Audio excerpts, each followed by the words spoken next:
What's up, guys? I'm John Borba. I'm here with Matt Kim. Hey. And we are here to talk about a new revelation in Resident Evil. Capcom Japan reached out to some select fans to test some new Resident Evil project. Unannounced. Yeah, unannounced. And we are here to speculate as to what that might be and what we would prefer it to be.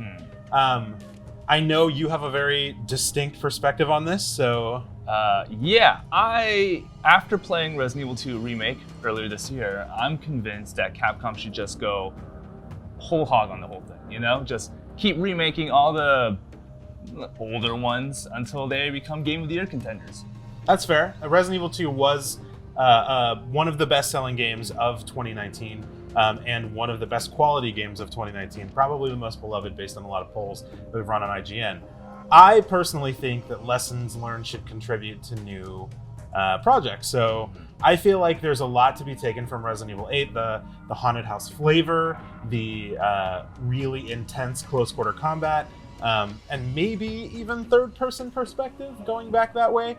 I think that there's some debate on whether first person or third person better serves the genre, but personally I think that Resident Evil 8 has more potential if we can get back to Raccoon City and some of the core tenets of, or pillars of what made Resident Evil interesting in the first place.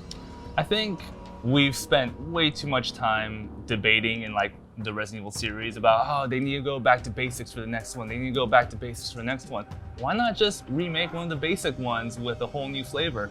I'm thinking Resident Evil 3 Remake, right? Jill Valentine one more time. Take all the lessons you learned in Resident Evil 2 Remake and just, make a better version of a surefire hit, of a beloved hit. Yeah, I can't say that I would be upset to see a Resident Evil 3 Remake. However, something that I don't see being discussed very widely that excites me even more is the concept of a Code Veronica remake. There you go. That's the Galaxy Brain take.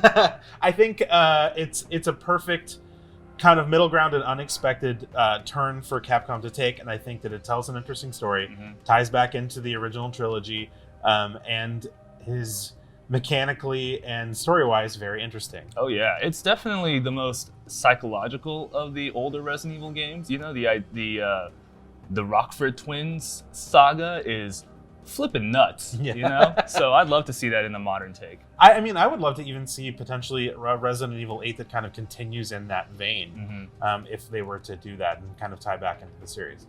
So what do you think? What do you want to see from Resident Evil? What do you think this new project is? Let us know in the comments, and for everything else Resident Evil, stick with IGN.